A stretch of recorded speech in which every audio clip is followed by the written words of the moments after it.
السلام علیکم ورحمۃ اللہ وبرکاتہ۔ بسم اللہ الرحمن الرحیم۔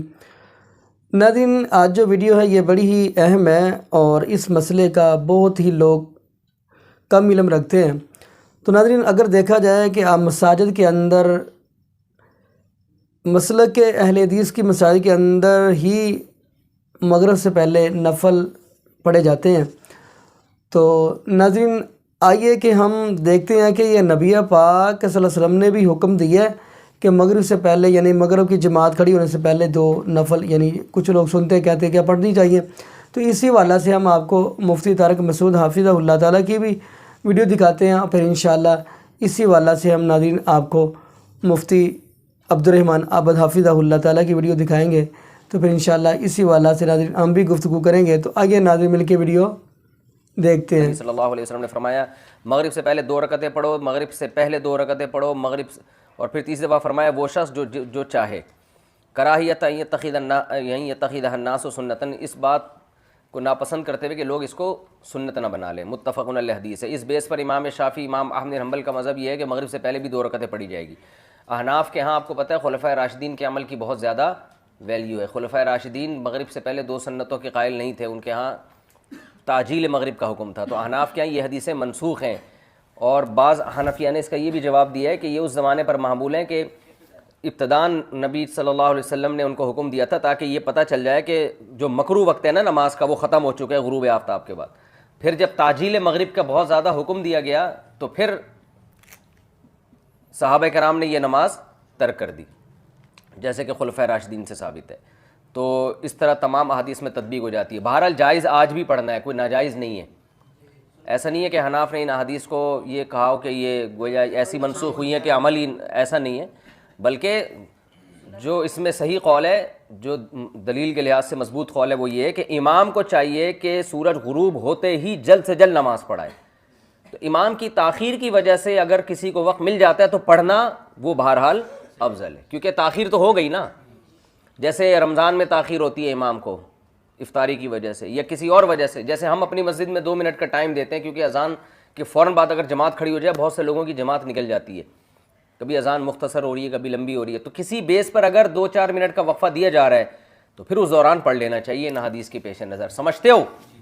لیکن دونوں دلائل کی وجہ سے تطبیق یہ دی گئی ہے کہ امام کو چاہیے کہ جلد سے جلد نماز پڑھائے۔ قرآن کے اندر حدیث موجود ہے، محمد الرسول اللہ صلی اللہ علیہ وسلم 2 رکعتیں پڑھتے تھے مغرب کی اذان کے بعد اور مغرب کی جماعت کھڑا ہونے سے پہلے، اور رسول اللہ صلی اللہ علیہ وسلم نے مسلمانوں کو اس کا تاکیدی حکم بھی دیا ہے۔ صحیح بخاری میں حدیث ہے، رسول اللہ صلی اللہ علیہ وسلم نے فرمایا صلو قبل المغرب رکعتین، صلو قبل المغرب رکعتین، صلو قبل المغرب رکعتین۔ مسلمانوں، مغرب کی نماز سے پہلے 2 رکعتیں پڑھو، مغرب کی نماز سے پہلے 2 رکعتیں پڑھو، مغرب کی نماز سے پہلے 2 رکعتیں پڑھو۔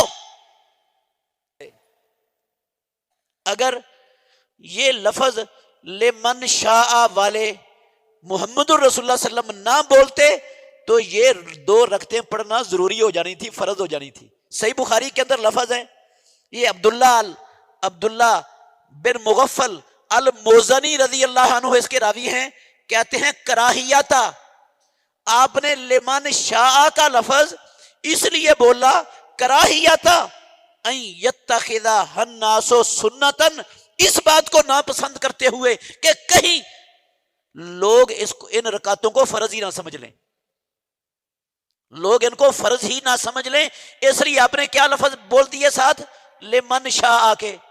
اس کا مطلب ہے جس چیز کا حکم محمد الرسول اللہ صلی اللہ علیہ وسلم دے دیں، اللہ کے نبی بھی یہی سمجھتے تھے کہ وہ کام کرنا کیا ہو جاتا ہے، فرض ہو جاتا ہے مسلمانوں پر، اس لیے آپ نے کہا لمن شاء۔ اگر لمن شاء نہ کہتے آپ کو پتا تھا کہ لوگوں پر فرض ہو جانا یہ کام، اور حکم میرے بھائیوں اللہ کے نبی امت کو دے دیں تو وہ عمل کرنا، وہ کام کرنا جس کا حکم آ گیا ہے وہ مسلمانوں پر فرض ہوتا ہے. اسی طرح آسمانوں والے رب کا حکم آ جائے کسی کام کا، وہ کام کرنا بھی فرض ہے مسلمانوں پر. ہاں اگر کوئی جی ناظرین، آپ نے یہ ویڈیوز ملاحظہ فرمائی. تو ناظرین اگر صحیح البخاری کا مطالعہ کریں تو اس کے اندر صاف احادیث ملتی ہیں، بلکہ نبی پاک صلی اللہ علیہ وسلم نے 3 مرتبہ اجازت دیا کہ مغرب سے پہلے یہ سنتے پڑھنے کی. پھر چوتھی مرتبہ یہ الفاظ کہے ہیں نبی پاک صلی اللہ علیہ وسلم، جس کا دل چاہے پڑھ لے، جس کا دل چاہے چھوڑ دے. تو ناظرین اس سے پتہ یہ چلتا ہے کہ اگر بندہ ٹائم پہ پہنچ گیا ہے تو اذان سنی ہے تو وہ پڑھ سکتا ہے. لیکن یہ نہیں کہنا کہ اب وہ ٹائم سے آج چپ کر کے آرام سے بیٹھ جائے، کوئی مسئلہ نہیں، اب نماز کھڑی ہوگی تو پھر ہی دیکھیں گے بعد میں، ایسی بات نہیں ہے. تو ناظرین دعا کرے اللہ پاک ہم نبی پاک صلی اللہ علیہ وسلم کی شریعت کے مطابق زندگی گزارنے کی توفیق دے، اور یہ بھی دعا کرے اللہ پاک ہمیں 5 وقت کا باجماعت نمازی بنا دے، اور اللہ پاک ہمیں کثرت کے ساتھ قرآن پاک کی تلاوت کرنے کی توفیق دے، اور قرآن پاک کو ترجمے کے ساتھ پڑھنے کی توفیق دے. جزاکم اللہ خیرہ. السلام علیکم ورحمۃ اللہ وبرکاتہ.